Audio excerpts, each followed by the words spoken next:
Good morning, everybody. Today, on 30th November 2021, Sardar Vallabhbhai Patel Cluster University, Department of Geology, conducted the international webinar on rapid biosensing devices for healthcare. Honorable Vice Chancellor Professor C.L. Chandan Sir was the chief guest, and keynote speaker was Dr. Dhanjay, Senior Research Scientist of Bioscience Institute, University of Novi Sad, Serbia. About 80 delegates attended the webinar, and it was very successful event. So here are the some glimpses of the webinar. So thank you all. अस्तो मा सद्गम्य तमसो मा ज्योतिर्गम्य मृत्युमामृताम गम्य.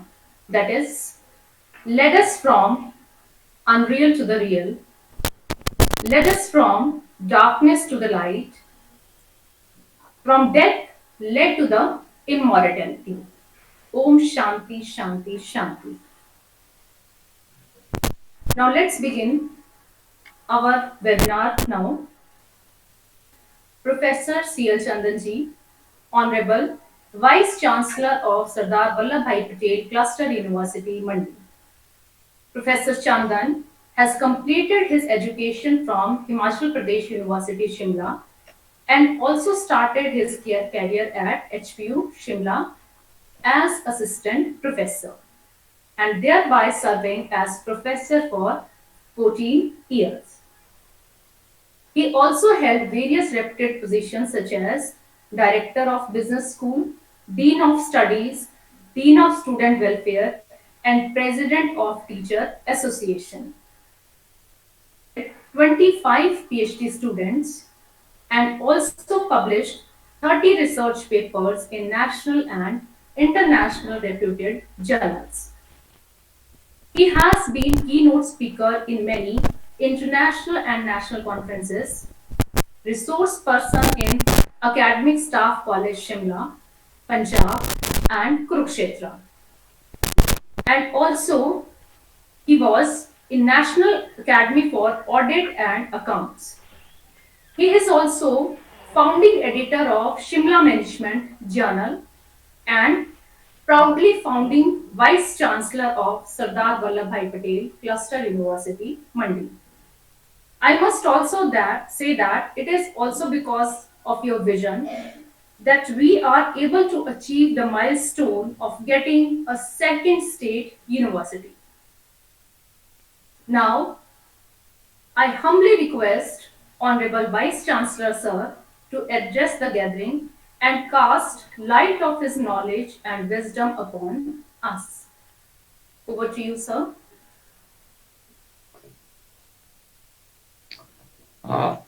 To everyone present here, thank you, Dr. Radhika, for very generous introduction. Dean of the Faculty of Life Sciences, Dr. Monica, Dean Student Welfare, Dr. Sanjay Narang, keynote speaker for today's webinar from Dhananjay,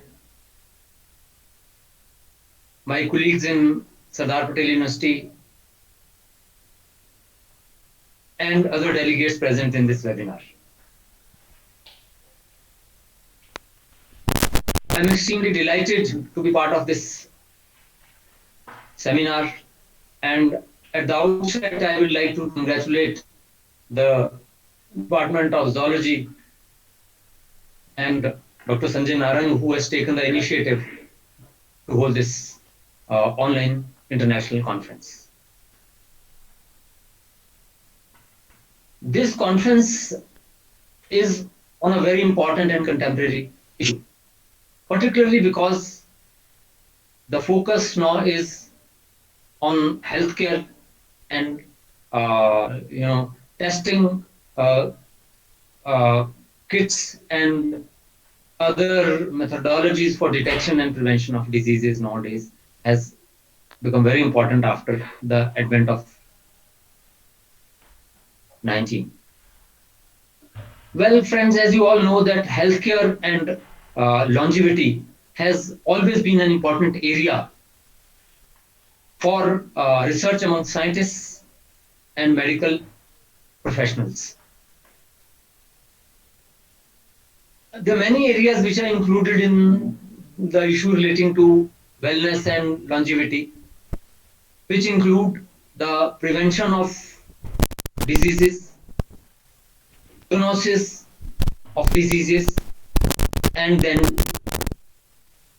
curing or diseases and medicines. In this regard, we have a number of, you can say alternative ways of treatment of disease, and important amongst them is allopathic system of medicine, Ayurvedic system of medicine, then we have homeopathic system of medicine, and also Unani system of medicine. These recognized system of medicines, there are certain other alternative systems of medicines which exist today,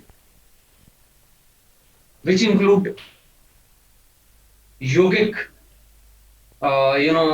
practices for curing and prevention of diseases, acupuncture, acupressure, and a wide variety of other, alternatives which exist for curing the diseases. Except for yogic and prevention, all other areas of medicine, they mainly focus on the treatment of diseases once they have been detected.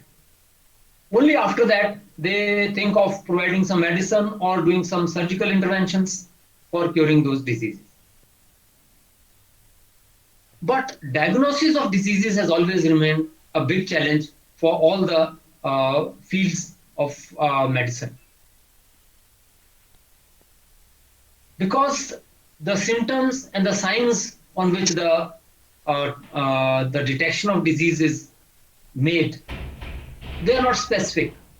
They may lead to a number of confusions, and sometimes the line of treatment that the doctor may be following, that may be erroneous, that may be wrong. So there has always been need for improvement in the mechanism of diagnosis and detection of disease. The traditional Ayurvedic system simply categorizing the diseases into three broad categories, that is Vat, Pitta, and Kapha. And in most of the times they were dependent on the physical symptoms which can be seen and observed, or on the pulse reading by the doctor. Now, pulse reading, specific field in which there is no documents available, there are no criteria and fixed methods available. With the advent of allopathic system of medicine, almost a revolution has taken place as far as the diagnosis of the diseases was concerned. Doctors used to rely mainly on the history of the patient or the physical examination for the purpose of diagnosis. But today, the medical practitioners have a wide variety of tools and techniques for medical diagnosis, ranging from test, X-rays, to more advanced techniques like CT scan, RMI, ultrasonography, and many of the likes. So, but despite all these developments which are, and now the doctors are totally dependent, or rather I would say, whenever you give a number of tests, and only on basis of what is the nature of the disease and prescribe the medicines accordingly. Now relying less and less on the clinical symptoms or the physical examination and the history of the patient, more on the data which is available from various devices and various techniques which are now being used. As a result of these advancements, the sensor devices are taking more and more, importance as far as the field of medicine is concerned. And I think the time is not far when this diagnosis of diseases will be totally taken over by the machines, and the computer programs, algorithms, artificial intelligence will be used for prescribing medicines. And the direct intervention and direct interaction between the patient and the doctor will be minimal. Only in the cases where the medical intervention or some surgical procedures are required, only in those cases the doctors will have direct interface with the patients. Otherwise, these devices are going to perform most of the tasks which earlier the doctors were doing. One very important implication of this use of devices and medical engineering is that there's going to be decentralization of the healthcare system, meaning thereby that earlier most of the patients used to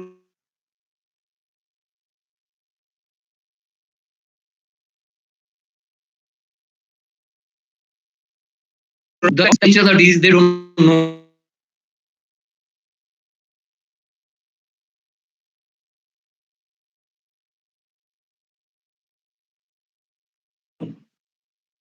The rush on the specialty and super specialty hospitals will decline tremendously. Hence, I think that into the age of these rapid sensing devices,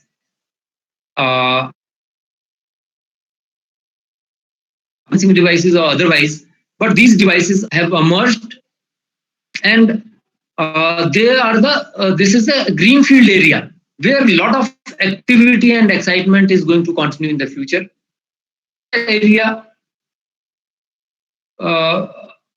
which belongs to the future of healthcare and wellness.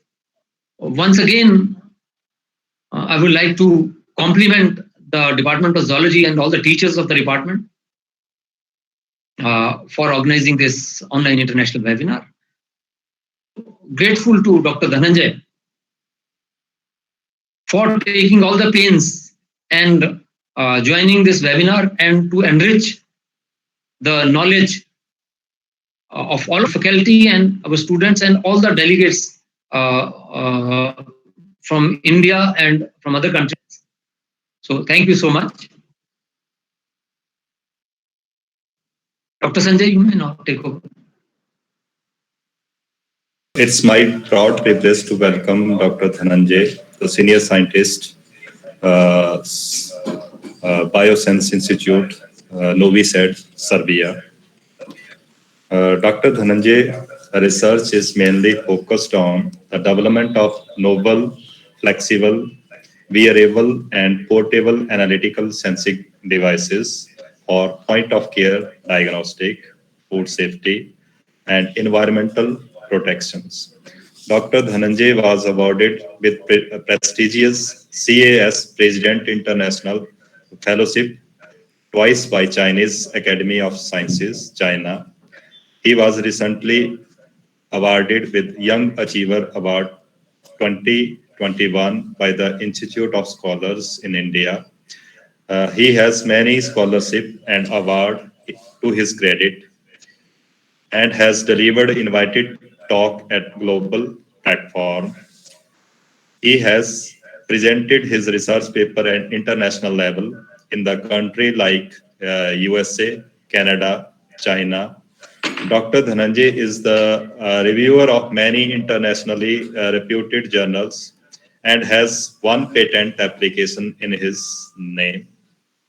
And he has written 7 book chapters on the topic of global concern, such as emerging analytical research for the environmental toxicology for pesticide, environmental persistent, pharmaceutical pollutants, and metal contaminated detections.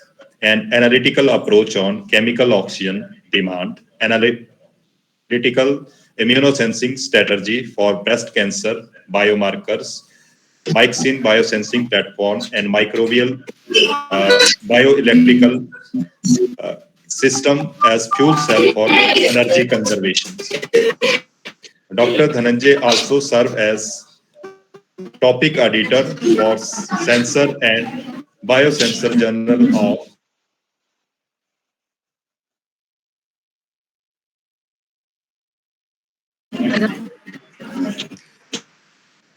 his research edge index is 18 and citation index 20.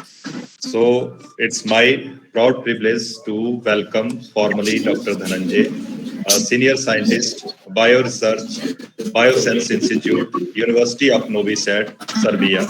So I welcome you, sir, on this online platform. First of all, I would like to thank Professor C.L. Chandra, Vice Chancellor Sardar Vallabhbhai Patel University, for giving me, this opportunity to present my research in this an extraordinary platform. And particularly, I'm very much impressed with the incredible knowledge Professor Chandran sir is having.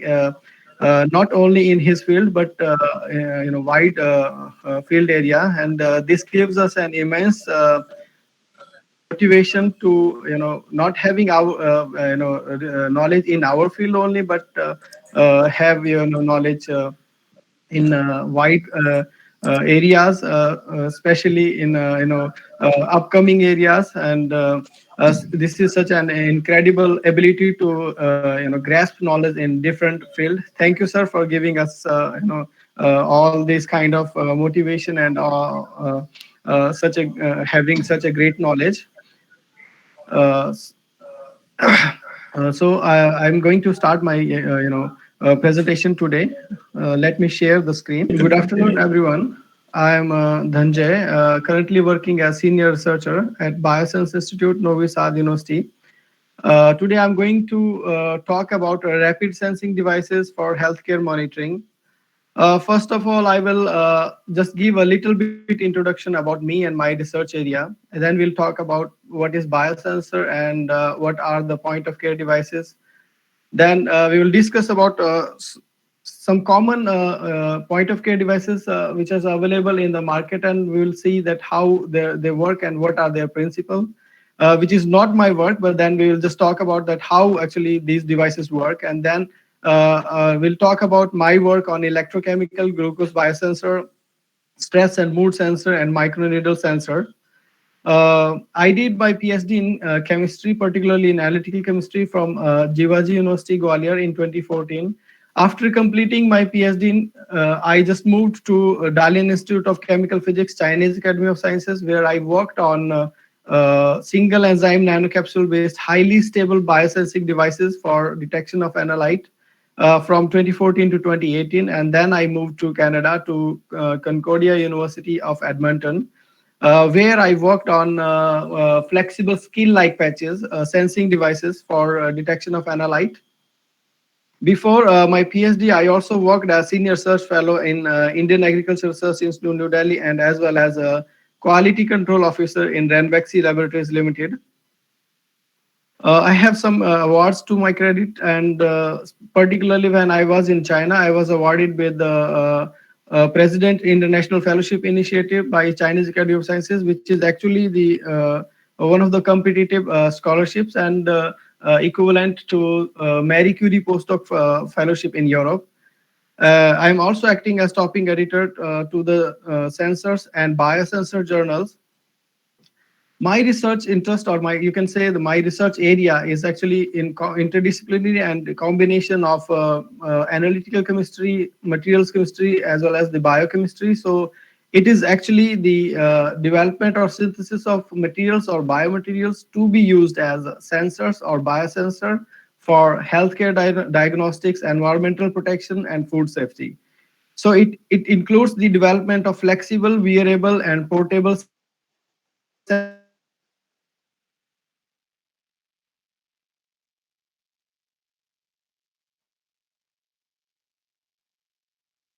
sensors for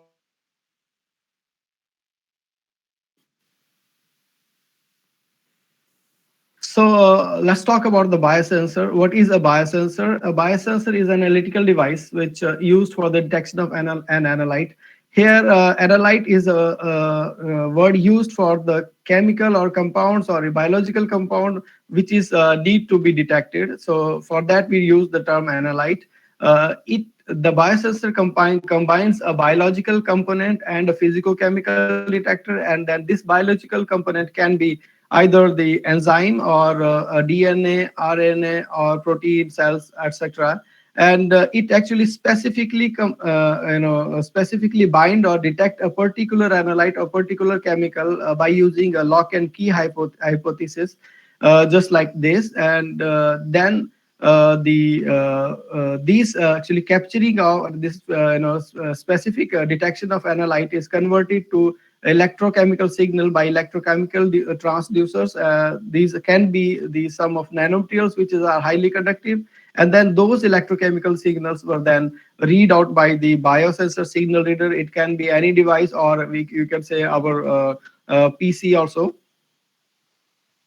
These biosensors actually have a plethora of application in different fields, such as food analysis, drug development, crime detection. As we know that police personnel are having some devices which you blows for the drunken driving. That is actually alcohol biosensor, which is having alcohol oxidase into it, oxidation of alcohol.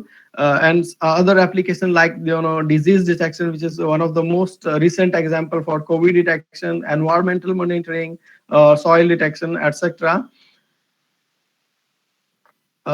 Let's talk about the point of care devices, or in other terms, we can say point of need devices, because when we use those devices at the point of need, like when police personnel is using at the place where he needs to be use it.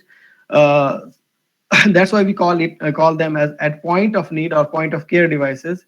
In analytical chemistry, we say that if you cannot measure it or if you cannot detect it, you cannot improve it. So it is very important first to detect, first to measure it, and then we can improve it. So in a traditional setup, when patient is actually brought to the hospital, he is admitted, and then his samples are collected and then sent to the pathology lab or other labs to get tested, and then it takes time to get tested and get the compilation of results, and then the doctor get the results, and then only after that doctor can decide on the future course of action, like what kind of treatment should be given or what medicine should be prescribed to that particular patient. So these point of care devices empowers you to take that decision in a very short span or very small time, like in a few minutes to an hour, and saving a very crucial time to save a particular patient. It is very important in those diseases where the time is very less to react, and thus these devices are very, very important. And for a biosensing device to be used as a point of need devices, there are some parameters, or there are some important features. So first of all, it should be user friendly, that it can be operated by anyone, anywhere, or anytime. It's just like like alcohol biosensor, or you can say glucose biosensor, was generally operated at home by anybody at any time whenever you want. Although it is not the case in COVID-19, because COVID-19 is very infective, so it is not suggested to be used by anyone. And then it should be environmental friendly, that the things from which it is made of, it should be either biodegradable or recyclable, so that it does not harm the environment. Also, it should gives you the calibrated accurate results within a very short time, and also it should be low cost, that it should not be expensive, so that a mass of the people cannot buy it. It should be, and another thing is it should be single use, so that it can be recycled easily, and the most important part is that it should be available in the market in rural areas as well as the you can say urban areas as well. If that device is not available in that particular area, then it is not people cannot use it. So it should be available, and it should be low cost also. These point of care devices are generally two type of devices. One is qualitative, which tells you about that yes or no result, that whether you are having a COVID-19, or whether or another example is pregnancy testing kit, that which tells you about that either you are pregnant or either a lady is pregnant or not. So in this case, you can say that it cannot give you the information about the extent of infection or extent of pregnancy. Let's take an example of this rapid antigen test of for COVID-19. It generally in a typical kit having this A, which is actually the cassette for the detection of COVID-19, where the S is the sample area where generally we put our sample, and the T is the test area where we will get the test line, and then C is the control area we will get the control line. So these devices are generally having their internal quality control also, because if you are not having any control line, then it means like the device is not working properly. Then in B, we are having some nasal swabs to take the sample, and then C is the buffer solution, which generally maintains the pH of the solution, or you can say sample. This is very important because nowadays people are saying that okay, we are having not good results. So that's why there is buffer solution to maintain the pH, because if you are not using it according to guidelines, it will not be giving you better results. And then D is the extraction tube. So in a typical testing procedure, you take the sample, put it into the extraction tube, put some buffer solution, and then shake it well, and then put at least 5 drops of your sample into the sample area, and then this sample will by capillary action moves towards the test area. So but for this particular rapid antigen test, it should be either be done by the patient who is doubting that he is having COVID-19 alone, or should be done by the trained healthcare professional wearing the personal protective gears, because it is highly effective. And these are the interpretation of the results, where you can see that at negative you are only having the control line and there's no test line. But if you are positive, then you will be having a control line as well as the test line both. So that means that particular person is having positive result for particular coronavirus. And then if you are not having any lines in either in control area as well as in test area, which shows that either there is a problem in the operation, or this device is gone bad already. And another thing is you are not having any control line but are having a test line. That also means that the results are not accurate, because control line is actually the quality control of this device. It should be there. In a typical this device, there is a pad actually, and it looks like this, that where we have some sample pad where we put our sample solution, and then there is conjugation pad where we put conjugate the antibodies which captures the protein from the coronavirus, and then it moves toward the test line where we fixed, or you can say the fixed conjugation of some antibodies onto it, which captures the antibody complex and gives you the test line. And then at the control line also some other kind of antibodies were fixed, and this is actually made up of the nitrocellulose membrane. And then there is absorption pad which actually take away the extra sample. Here how it works, the principle of how these devices works, like here I'm taking the example of pregnancy test kit. In a typical pad, you can see there is sample line. Here we embedded or conjugated some gold label antibodies, and then there is a test line where we fixed some antibodies which are specific to particular aerolite. And here these gold label antibodies are not actually fixed, but it can be, when we add our solution, it can be moved. Then when as soon as we add our sample, or like say urine sample, in terms of pregnancy, the generally the when a lady undergoes the pregnancy, her body starts producing a protein called human chorionic gonadotrophin, and then this is particularly detected by that those antibodies, which captures and make an antibody complex and moves towards the test line. And as soon as it reaches the test line, it starts capturing those antibodies and starts producing a color. So once you get the color, it means like, it is positive. So these are actually the colorimetric lateral flow biosensors. So it says that, okay, now you are positive. But if you are not having that particular HCG, or you can say in terms of coronavirus, you are not having any protein which is COVID nucleoside protein. If you're not having that, there is no formation of antigen antibody complex at the sample stage, or you can say conjugation pad. Then the antibodies at the test line will not be able to capture that antigen antibody complex, and thus it will move forward, and therefore there will be no production of color, and which shows that the results are negative, which means that the lady is not pregnant, or we can say that the person is not having COVID-19. In another example of these kind of devices, there are some recent developments in rapid malaria diagnosis. Also, there are similar devices, but for the blood testing devices, and also the interpretations are also similar. But most of people are from zoology here that knows that there are two type of parasites, either Plasmodium vivax or Plasmodium falciparum in terms of malaria. So if you are having single line in test area, it means that the person is having Plasmodium vivax. But then if you are having two lines in the test area, then it means like you are a person is having falciparum malaria. And then these type of devices also developed for the urine testing, where people don't want to prick out the blood, and thus you need to put your sample area of the device into the urine sample, and then by capillary action, that sample goes upside and then reaches the test area as well as the control area, and you will get the results within 25 minutes.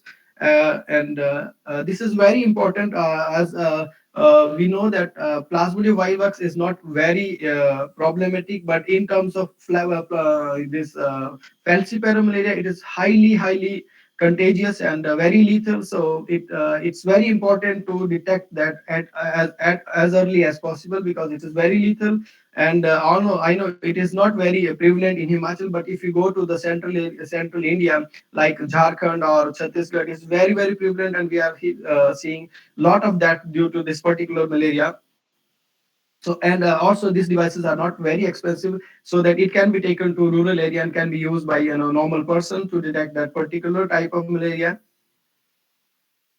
Now, because those devices were actually the qualitative, which will give you the answer in terms of yes or no only, but then other kind of devices which will gives you the amount or extent of particular analyte in the particular sample. Just like example is glucose or diabetes biosensor, where these biosensors will tell you about how much amount of glucose is present in your blood. And this is also one of the topic of my research. I took it because diabetes is one of the leading cause of death. And in a typical uh, glucose biosensor, here we can see that they include the glucose oxidase as a biological element enzyme. It catalyzes the oxidation of glucose in presence of oxygen and produces the gluconic acid, or a byproduct called hydrogen peroxide. So by either measuring the hydrogen peroxide or measuring the oxygen consumed by this reaction, we can correspond it to the amount of glucose present in your blood. But then, as we can say that these type of biosensor made by a single batch made in a single batch by different companies. So one batch goes from from one company to the different field or different areas of the country, or you can say world, where it goes to the South India, there the temperature of that particular area is very high generally, and humidity is very high. Or then it goes to the some other areas where the a very high pollution level, and or other areas just like Himachal where the temperature is low. So in all those cases, it is because of instability nature or unstable nature of the enzyme or that biological component. Generally, you will get different results for the same level of glucose, or same level of analyte, and that is actually the big problem also. So by taking inspiration from this actually particular problem, these enzymes also lose their activity. They are very sensitive to environmental factors. So therefore, we take this inspiration, and then we synthesize some nanocapsule around each enzyme molecules, and then use to prepare the very highly stable enzymatic biosensors, which can be exhibit the greater thermal as well as organic solvent stability. So by meaning the nanocapsule, I can tell you about like this. We take the protein molecule, anchor the polymerizable groups onto it, and then did the in situ polymerization and prepared a very thin polymer layer. So in my work also, I took some enzyme molecules, anchored the polymerizable acrylyl group onto it, and then when by using the addition of cross-linker in situ polymerization, I prepared thin polymer layer like this around each molecule, which actually stabilizes the enzyme molecules, and but at the same time, it is permeable to the substrate. Like glucose enzyme is its substrate is glucose, so it does not inhibit the movement of substrate to the enzymatic center. And then use these particular nanocapsules to prepare the biosensor and compare their activity with the free enzyme-based biosensor. This work was actually applied for the patent application by Chinese Academy of Sciences, because they were the funding agencies for this. And this work also published in Analytical Chemistry Journal of the American Chemical Society. Then actually when we synthesize them, we characterize them also, that whether these are actually working properly or not. So then we studied the characterization by using UV visible spectroscopy, and where we can see that the enzyme inside the nanocapsule molecule retains the basic structure and giving the same characteristic peak in the UV visual spectroscopy. Also, we study the particle size distribution, because when we prepare a very thin polymer layer, the particle size should increase, but not significantly. So the free enzymes generally have a particle size around 10 nanometer, whereas the nanocapsule have a particle size of 15.6 nanometer, which shows there's actually a formation of very thin polymer layer. And these are the TEM images showing these nanocapsules. And then we prepared the biosensors, and studied their stability by incubating them at different temperatures, and for different for 65 degrees Celsius for different time span, as well as in organic solvents, and for 1 hour at different temperature. And we found that this curve orange is belongs to the nanocapsule based biosensor, that even after incubation at 65 degrees Celsius, the nanocapsule based biosensor uh, retains a lot of bioactivity as compared to the native enzyme based biosensor for the detection of glucose. And then we incubated them for for different times when at 65 degrees Celsius. Here we can see that this particular biosensor, native based biosensor, almost lost its activity after 2 hour or 3 hour, and but the nanocapsule based biosensor still retained its bioactivity even after incubation at 3 hour or 4 hour at 65 degrees Celsius also. And then generally these biological elements denatured in different organic solvents. Also we incubate those biosensors in organic solvent mixtures with water in the ratio of 50:50, and also got better results as compared to native enzyme based biosensor, which shows that our biosensor can give you authentic results irrespective of any working environment. And thus it solves the problem of instability of that particular biosensing element. And then we use this for detection of glucose in different techniques such as cyclic voltammetry, and yeah, amperometric studies.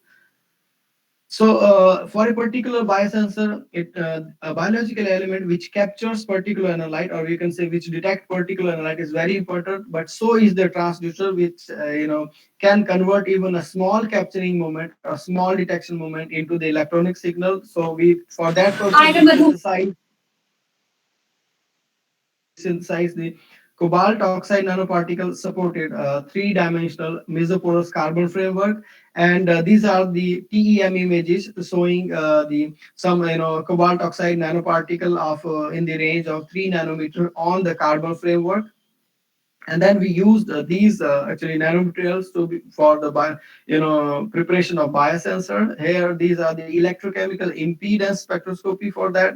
Here sorry Here, if you see the semicircle diameter, the more the semicircle diameter, more will be the resistance of that particular compound or nanomaterial, which means it is not highly conductive. But then our electrode having, which is a red one, which is very small, we show that this material is actually highly conductive and can be used as the transducer for biosensing devices. And then we use it for the detection of glucose by using different techniques like cyclic voltammetry or amperometry here also. And then for a particular biosensor, it is very important to detect only the analyte which is meant for, and not gives you false positive results because of other analyte or other molecules present in the particular sample. For example, in glucose, there are other molecules present in our blood, just like ascorbic acid or dopamine or uric acid or some sugars like fructose, etc. So we studied the interference study also and found that this biosensor is having a good response for the glucose only, but no response for the other molecules commonly present in our blood, such as ascorbic acid, dopamine, uric acid. This work was published in Talenta, which is the journal of Elsewhere, having impact factor more than 6. Then in Canada, we prepared a flexible impeded capacitive sensor for adrenaline, which can be termed as mood or stress sensor, because adrenaline is the compound which is actually responsible for the fight and flight mechanism of our body. That we decided, like, okay, whether we want to fight for that particular situation or whether we want to quit it. So we try to synthesize a skin like patch, same like skin patch, just like it can be stretchable, elongated, or you can say a foldable patch, and then modify that patch with the layer of cellulose nanocrystal hydrogel as well as carbon nanotube, and then modified its surface with the polymerized polyaniline containing the adrenaline as a template for imprinting purpose, as well as phenyl boronic acid as a cross linker for that particular adrenaline. And then we removed this adrenaline template by electrochemical cleaning, which creates the cavities of the similar to the size of adrenaline, just like biosensor are having exact bioenzyme having exact cavity for particular analytes. And then we use that for the detection of adrenaline in zebra fish brain sample. Here we can say in the blank, which is the curved black, there is no response for the adrenaline. But as soon as we added the brain sample which is having adrenaline in it, there's an drastic response for that. So that, which shows that this biosensor can be used for detection of adrenaline. And this work was also published in Talenta, journal of Elsewhere.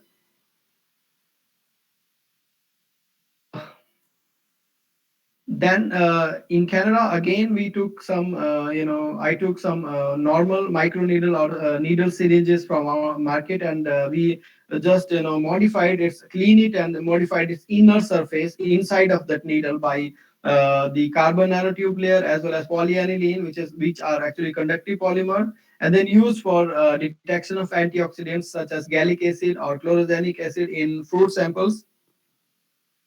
And these are the, you can say, scanning electron images, which shows that here, this is when this needle is not modified at all.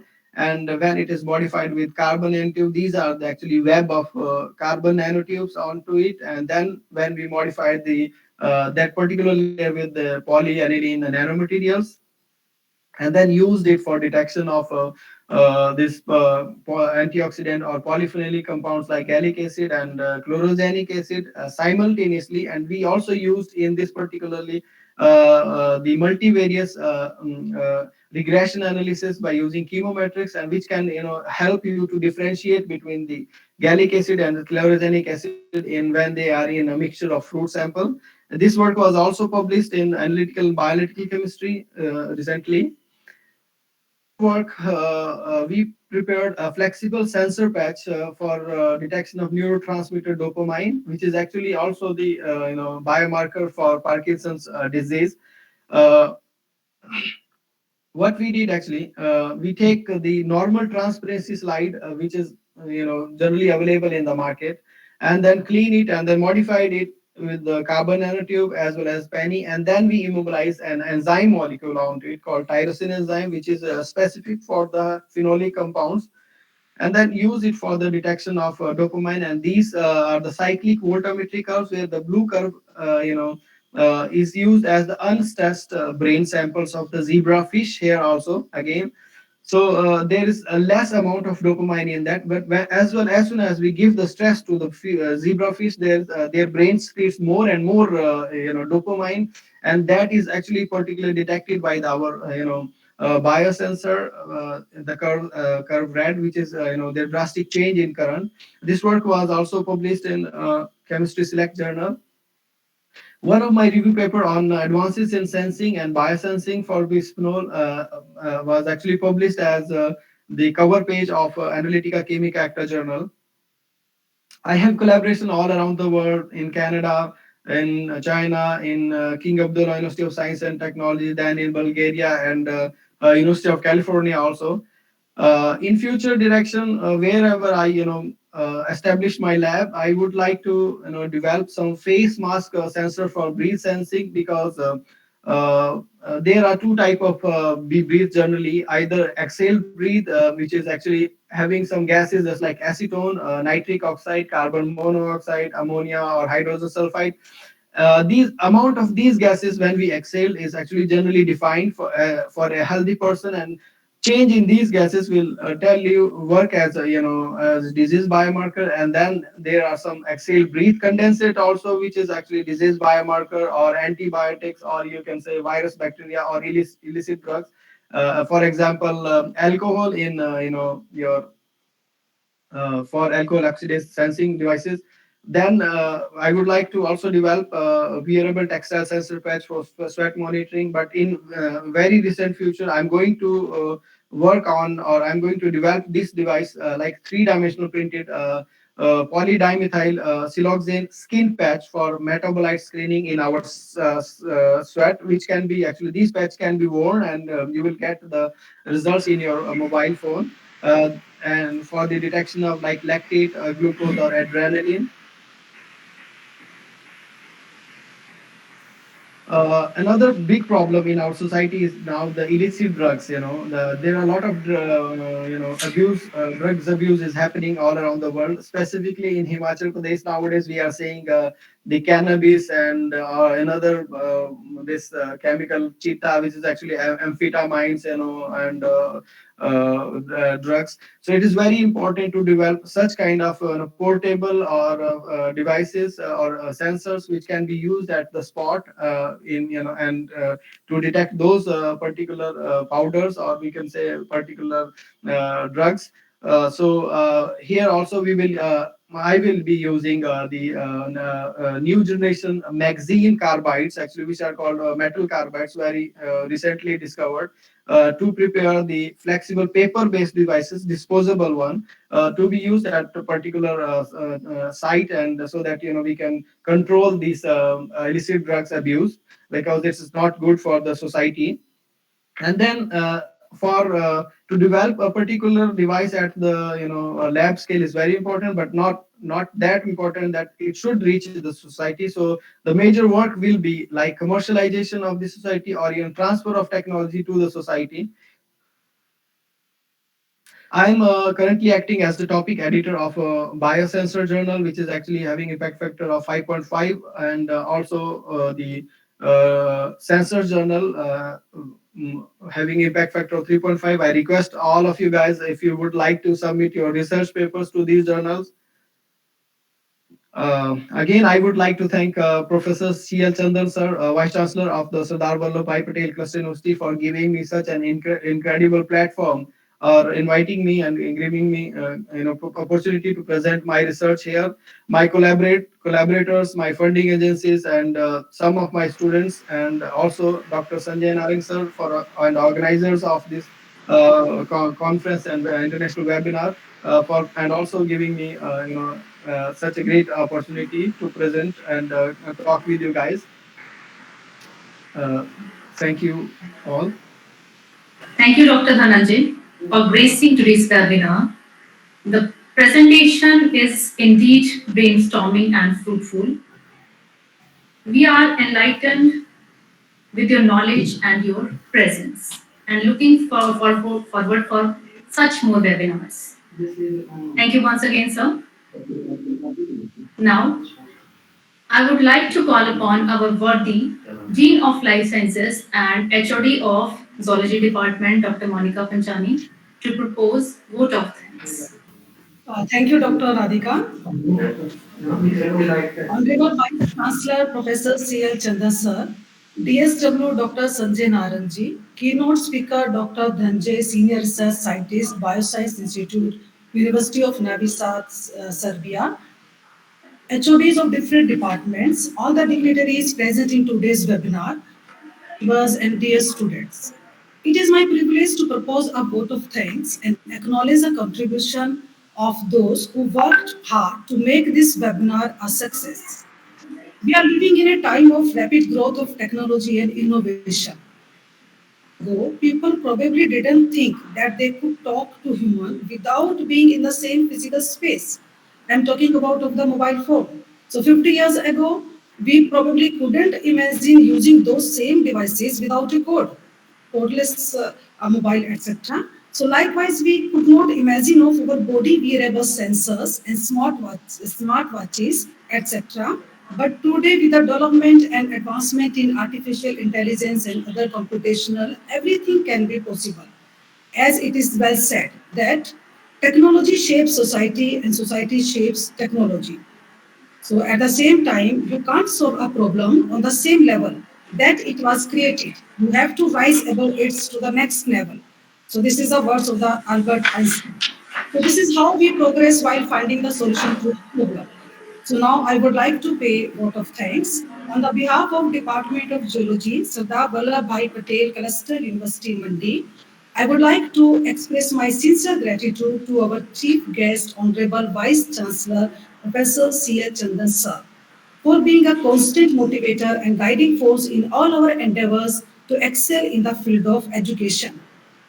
Sir, you are the backbone of our institution and the guiding force for every step forward. Today we had an opportunity to hear your thoughts. You have covered everything about the traditional knowledge of the healthcare system and about the modern healthcare system, because you are the expert not only in your subject, but you are the expert in the other subjects also which are not in your field. That is very encouraging to us, sir, and inspiration to us. Sir, your thoughts have enlightened our minds and it always fills us with refreshed energy. And this will surely be going to encourage us in the future events. Thank you, sir, for sparing your precious time from the busy schedule to grace the occasion. Thank you very much, sir. I extend a really hearty vote of thanks to the speaker, Dr. Dhanjay, for adorning the occasion and sharing his knowledge with us. It was really a wonderful session as we come to know about the different sensing devices which can be useful in our daily lives. So biosensing devices offer considerable advantages such as specificity, smaller size, faster response, and cost, etc. So these bioanalytical tools on which you have worked and you have published so many researches, and you are also the editors of so many reputed journals, so which is very highly appreciable, sir. Appreciable. So In this time, to overcome the 2020 pandemic of SARS-CoV-19, there is much interest in developing the rapid, reliable, and sensible biosensors for COVID-19 diagnostic test. So we have also given the our knowledge about the biomarkers, their applications in the rapid antigen test, rapid malaria diagnosis test, diabetes biosensors, nanocapsules, and so many things about the flexible implanted capacitor sensors and adrenaline and gallic acid in the food sample and flexible sensors, path, neurotransmitters, etc. So your knowledge is very vast, sir. So it was very interactive also because it was very interesting and informative, and all the students also show their interest in these kinds of topics. So I would like to thank to you. So I thank you from the core of my heart, and my blessings are always with you, Dr. Dhananjay. Thank you very much. I would like to thank to BSW, Dr. Sanjay Narayan sir, for taking initiative and organizing this webinar, and I appreciate your efforts for providing platform to all the students for participating and interactive activities in such activities. I also thank to Dr. Radhika Jambal for coordinating the online webinar without any interruption. I extend my deep sense of appreciation to untiring efforts of the staff of our department for working as a team. My thanks goes to all the HODs and all the faculty members for cooperating and joining the webinar. My deep sense of thanks and appreciation goes to all the participants who are attending this webinar with great enthusiasm and made today's event a great success. I also want to thank the students who worked behind the scenes to execute this event, our technical arrangement team, particularly of Saraswati Vandana, and all others who contributed in this webinar. I would like to say that we all are most grateful to all. Thank you for being with us in this morning. It's a great pleasure. Thank you all. Thank you, ma'am. Now, in quick last word from that of Dr. Suman Sarma, as Dr. Suman Sarma from Government College, Mandi. Ma'am, your word of wisdom, please. Thank you, Naren sir. Thank you so much for using so kind words for me. First of all, I would like to congratulate Mr. Dr. Dhananjay for his esteemed work as well as service toward the society, and above all his gestures toward his primary institution and his teachers and his seniors. That is the most commendable thing. Working toward the society, that is of course very commendable, and I congratulate Cluster University all ma'am Adhika and you of course, and all the other who has done good help to directly or indirectly for the organization of this webinar, of course. Thank you so much, sir. Thank you.